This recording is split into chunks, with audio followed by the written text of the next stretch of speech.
नवाज देवबंदी का शेर है। जब आप सच के साथ खड़े ही नहीं हुए, हुजरे में थे कि मुजरे में, फिर हमको इससे क्या। जब आप सच के साथ खड़े ही नहीं हुए, हुजरे में थे कि मुजरे में, फिर हमको इससे क्या।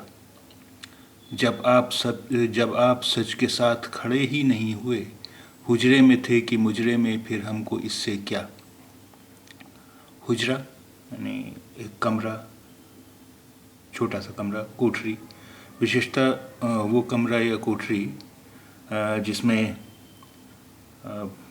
बैठकर हम आराधना करते हैं, इबादत करते हैं, या मस्जिद से मिला हुआ कमरा या मस्जिद से मिली हुई कोठरी।